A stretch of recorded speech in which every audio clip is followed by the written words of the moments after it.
Bismillahirrahmanirrahim. Assalamualaikum warahmatullahi wabarakatuh.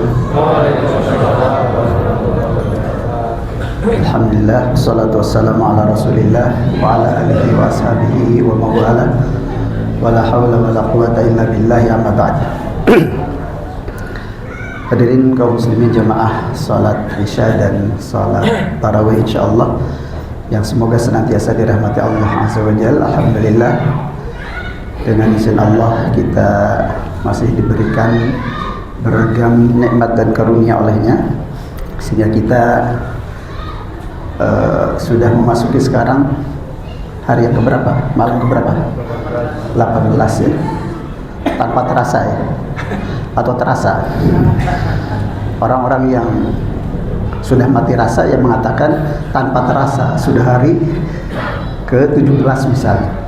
Kalau saya sih masih sehat perasaan, insya Allah saya masih merasa ya, orang-orang yang mati rasa akan mengatakan seperti itu, atau orang-orang yang tidak punya perasaan ya. Kalau saya sih masih sehat insya Allah, artinya masih merasa, cuma memang serasa sangat cepat, tapi masih terasa. Alhamdulillah, berarti masih sehat ya. Jemaah rahmat Allah, tentunya ini nikmat yang sangat besar. Kita berpacu dengan waktu dan tinggal beberapa saat lagi ya kita akan memasuki babak final, babak penentuan ya. Al-a'malu bil khawatim. Amal kan tergantung akhirnya. Jangan sampai kemudian pas justru babak final penentuan kita malah loyo gitu kan. Hadirin rahmat Allah, ya kita akan melanjutkan tema kajian kita seputar dampak buruk maksiat ya. Dan yang akan menjadi tokoh sentral dalam masalah ini adalah salah seorang ulama tabi'in yang bernama Muhammad ibn Sirin al-Basri. Beliau itu salah seorang ulama besar dari kalangan tabi'in, termasuk muridnya Anas ibn Malik, muridnya Abdullah ibn Umar dan juga yang lainnya. Beliau itu seorang ulama yang sangat bersahaja, seorang faqih, seorang muhaddits. Bahkan sebagian mengatakan ya tidak ada orang yang lebih baik tentunya pada zamannya daripada beliau, Muhammad ibn Sirin. Dan beliau itu jamaah dan rahmat Allah, beliau orang yang sangat berbakti kepada ibunya, kepada orang tuanya, terkhusus ibunya. Diceritakan bahwa beliau itu ketika berbicara dengan ibunya, beliau bicara dengan sangat halus, dengan sangat lembut. Tidak pernah beliau mengangkat suaranya, tidak pernah beliau mengeraskan suaranya di hadapan ibunya.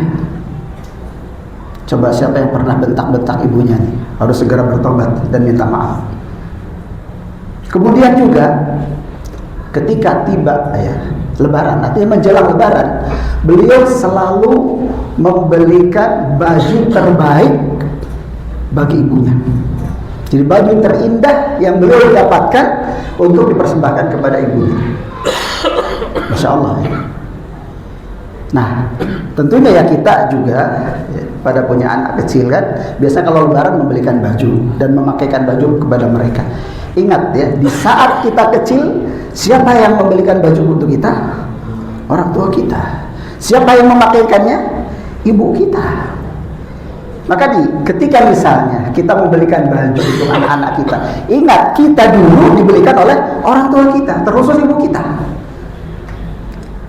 Ketika kita memakaikan baju kepada anak kita yang pas kecil, ingat dulu ibu kita yang memakaikan pakaian kepada kita. Maka sekarang kita harus ingat itu. Nah, Ibnu Sirin itu selalu demikian.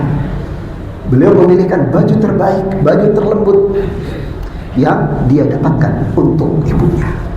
Jadi tidak asal-asalan. Makanya karena kebaikan beliau terhadap orang tuanya, anaknya pun yang bernama Abdullah, maka berbakti kepadanya. Al-jaza min jinsil amal.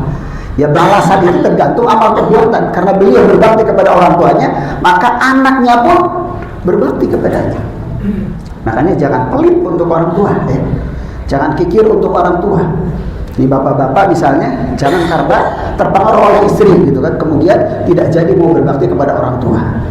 Ibu-ibu pun misalnya Justru harus mendukung suaminya ketika dia berbakti kepada orang tuanya. Karena nanti Allah akan membalas anak-anak yang berbakti kepada ibu dan ayahnya. Jadi jangan kemudian, kan banyak ya ibu-ibu itu biasanya sering bermusuhan dengan siapa? Mertua, terurus perempuan. Ya, jadi antara ibu mertua gitu kan dengan menantu perempuan itu seperti kucing dan tikus ya. Banyak yang seperti itu kan. Nah, ini perlu diperhatikan ibu-ibu yang di belakang. Ketika misalnya ada suaminya mau berbakti kepada orang tuanya, jangan cemburu. Justru harus didukung gitu kan. Demi apa? Agar nanti anak-anak pun menjadi baik kepada ibu dan ayahnya. Yaitulah ilmu syirik. Nah, kemudian jamaah kata Allah, lantas apa kaitannya dengan dampak buruk maksiat yang ini menjadi tema kita? Ya belum diceritakan.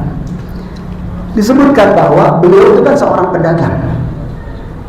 Seorang pedagang yang kemudian, ya singkat cerita saja, beliau bangkrut, terlilit utang, sampai kemudian ya kurang lebih ya utangnya itu sekitar 10 M.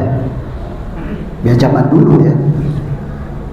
Kemudian karena itu beliau pun menjadi galau, menjadi stres, sangat menderita karena itu. Nah, kemudian beliau berkata, aku teringat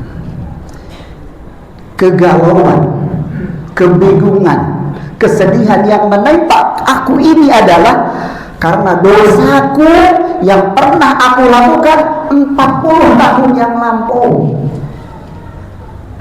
Bayangkan, jadi kenapa aku ditimpa seperti ini? Ya karena dosaku yang pernah aku lakukan kapan? 40 tahun yang lalu, jemaah dapat Allah. Kata beliau, dulu aku pernah berkata kepada seseorang, wahai orang yang bangkrut. Akhirnya Allah pun menguji dia dengan hal yang sama yang dia ucapkan. Jadi hanya itu yang dia katakan, wahai orang yang bangkrut, kepada orang lain. Nah, beliau teringat ini dosa, ini dosa. Dan juga beliau ceritakan juga jamaah yang dirahmati Allah, setiap kali beliau gibah, ngerasani orang, beliau itu selalu bersedekah, ya artinya mewajibkan kepada dirinya untuk bersedekah 1 dinar. 1 dinar itu ya, 4 gram seperempat emas. 4 gram seperempat emas. Jadi 1 kali beliau gibah, artinya mungkin ya tanpa sengaja gitu kan, lisan itu kemudian jadi ngomongin orang. Ketika sadar maka beliau selalu ya membayar tebusan. Artinya ini beliau wajibkan untuk dirinya dengan selalu bersedekah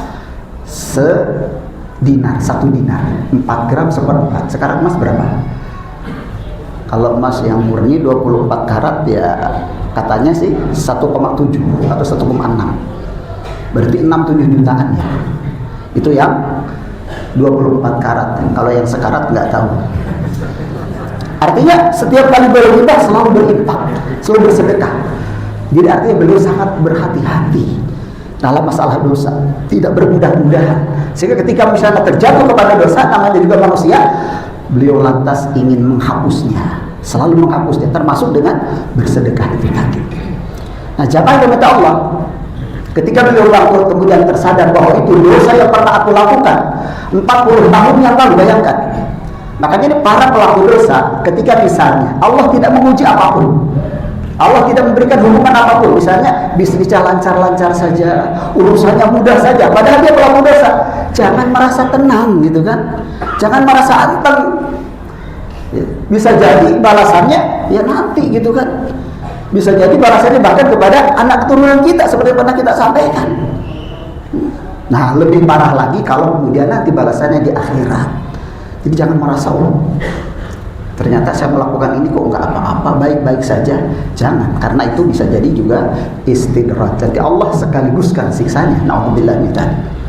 Nah, jamaah jemaat Allah, ketika beliau mengatakan bahwa bangkrut ini karena dosaku yang 40 tahun aku lakukan, kemudian ini dikomentari oleh Imam Abu Sulaiman Ad-Darani rahimahullah, beliau mengatakan dosa-dosa mereka, artinya orang-orang terdahulu termasuk Imam Ibnu Sirin ini, dosanya mereka sedikit.